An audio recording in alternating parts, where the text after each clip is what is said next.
Hi. நீங்கள் நிறைய police ஸ்டேஷனில் பார்த்துருக்கலாம். அந்த வேலை போகும்போது, இல்லை ஏதோ ஒரு வேலையாக போலீஸ் ஸ்டேஷன் சைடு போகும்போதோ, கமிஷனர் ஆஃபீஸ் சைடோ ஏதோ ஒரு அங்கெல்லாம் போகும்போது, போலீஸ் டிபார்ட்மெண்ட் சார்ந்து எங்கேயாவது போகும்போது நீங்கள் பார்த்துருக்கலாம். நிறைய சீஸ் பண்ண வெஹிக்கிள்ஸ் வந்து வச்சுருப்பாங்க. அதெல்லாம் என்ன பண்ணுவாங்கன்னா, அந்த கேஸ் முடிகிற வரைக்கும் அந்த பைக்கோ காரோ அதை வந்து ரிலீஸ் பண்ண மாட்டாங்க. அந்த ஓனர் வந்து ரிட்டர்ன் வாங்கிக்கலாம். பட் அந்த கேஸ் முடிகிறதுக்கே பல வருஷம் ஆகுது. இது இந்தியாவுடைய சாபக்கேடு. இந்த லாவில் வந்து ஒரு கேஸ் முடியணும்னா 10 வருஷம், 15 வருஷம், 20 வருஷம், இன்னும் 100 வருஷம் கேஸ்லாம் கூட பெண்டிங்கில் இருக்குது. அதெல்லாம் உடனே முடியாது. இதெல்லாம் வந்து அரசாங்கம் பார்த்து ஏதோ ஒரு முடிவு எடுக்கணும்.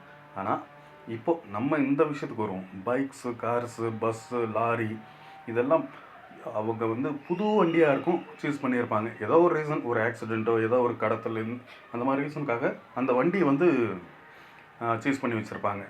அதெல்லாம் அந்த பார்க்கிங் லாட்டில் போட்டு வெயில், மழை, புயல்னு அந்த வண்டி கிடந்து மண்ணோட மக்கி ரொம்ப இத்து போய் கடைசியில் வருஷத்துக்கு ஒரு டைம் எல்லாத்தையும் இந்த கேஸெல்லாம் முடியாதது அப்படின்னு ஒரு முடிவுக்கு வந்ததுக்கப்புறம் அந்த இத்து போன வண்டி உடைஞ்சது, கரைஞ்சது, துரு பிடிச்சது எல்லாத்தையும் ஒரு இரும்பு சாமான் மாதிரி அடுக்கி வச்சுருப்பாங்க. அதை வந்து யாராவது ஒருத்தவங்க ஏலம் எடுத்துகிட்டு போவாங்க. யாராவது ஒரு ஆள்னால் இந்த காய்லாங்கடைக்காரங்க அந்த மாதிரி அதுக்கு வந்து ஏலம் எடுத்துகிட்டு போவாங்க. அதுலேயும் அவங்களுக்கு வந்து ஒரு நஷ்டம்தான். இரும்பு வந்து துரு பிடிச்சதெல்லாம் அவங்க என்ன பண்ண முடியும்? ரீசைக்கிள் கூட பண்ணுறது கொஞ்சம் சிரமமான வேலை தான். இதுக்கு என்ன பண்ணலாம்? இப்போது ஒரு வண்டி வருது அப்படின்னா அது ப்ராப்பராக எஃபிஷியண்ட்டாக எப்படி யூஸ் பண்ணலாம் அப்படின்னு கேட்டிங்கன்னா, அந்த வண்டி இப்போ நிறைய அப்ளிகேஷன்ஸ் இருக்குது. அதாவது பைக் டேக்ஸி இருக்குது, டாக்ஸிஸ் இருக்குது, பஸ்ஸு, டூர் பஸ் இருக்குது, இல்லை இந்த ஆன் ரோடு ட்ராவல் பஸ்ஸஸ் இருக்குது. இந்த மாதிரி இதுக்கு தனியாக ஒரு டிபார்ட்மெண்ட்டோ இல்லை அந்தந்த போலீஸ் ஸ்டேஷனில் இருக்கிறத அவங்களே டேக் ஓவர் பண்ணி அந்த வெஹிக்கிள்ஸை வந்து ரெண்டலுக்கு. ஏன்னா நிறைய பேர் ஒரு வண்டி வாங்க இருந்தால் ஏதாவது ஒரு தொழில் செஞ்சு பொழைச்சிக்குவேன் அப்படின்னு இருப்பாங்க.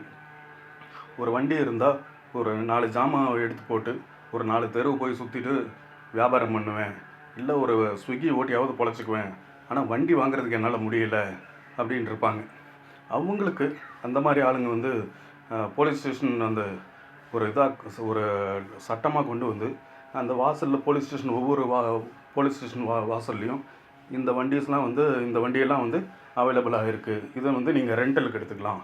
ப்ராப்பராக உங்களுடைய ஐடி ப்ரூஃப் எல்லாமே கொடுத்துட்டு ஒரு டோக்கன் அட்வான்ஸ், சின்ன அட்வான்ஸ் கட்டிவிட்டு டெய்லி ரெண்டல் பேசிஸில் இல்லை மந்த்லி ரெண்டல் பேசிஸில் இதை நீங்கள் வந்து எடுத்துக்கலாம்.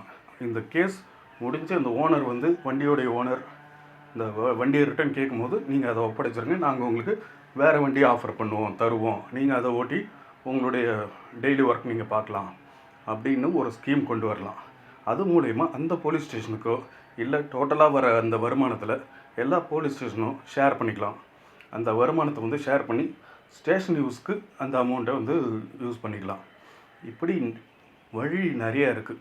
ஒரு ப்ராப்பர்ட்டி அந்த அசட்டை வந்து வேஸ்ட் ஆக்காமல் அதை யூட்டிலைஸ் பண்ணி அதிலேருந்து ஒரு வருமானம் வந்தால் அது கவர்மெண்ட்டுக்கு பெரிய ப்ராஃபிட்டாக தான் இருக்கும். இப்படி யூஸ் பண்ணலாம். இது வந்து ஒரு சஜஷன் தான், ஒரு ஐடியா. இது வந்து சப்போஸ் இப்போது போலீஸ்லேயே வந்து நிறைய அந்த ஸ்டேஷன்லேயே இருக்கிறவங்களே கூட ஒர்க் வந்து இல்லை, ஒரு கலவரம் டைமில் தான் எல்லா போலீஸும் அக்யூமுலேட் ஆகுறாங்க. இது ஒரு அவங்க ஃப்ரீயாக இருக்கிறவங்க அந்த அன்றைக்கி எதுவும் பெரிய ஒர்க் இல்லாதவங்க அவங்களே கூட ஒரு பைக் டாக்ஸியாக கொண்டு போகலாம். ஏன்னா இது பார்த்திங்கன்னா அது ரோமிங்கில் இருக்கும். இல்லை அவங்களுக்கு அந்த வண்டியை ஆஃபர் பண்ணலாம், நீங்கள் யூஸ் பண்ணுங்கள், ஒரு ரவுண்ட்ஸ் போங்க அந்த மாதிரி.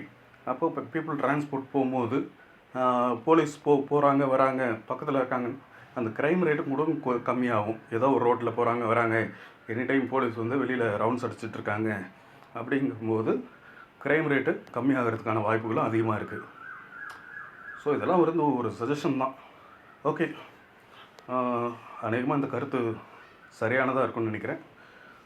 பிடிச்சவங்க லைக் போடுங்க. உங்களுடைய எதாவது அப்ஜெக்ஷன் இருந்ததுன்னா கமெண்ட்டில் பண்ணுங்கள். இல்லை இந்த கருத்து நல்லா தான் இருக்குது அப்படின்னா 4 பேருக்கு ஷேர் பண்ணுங்கள். தேங்க்யூ.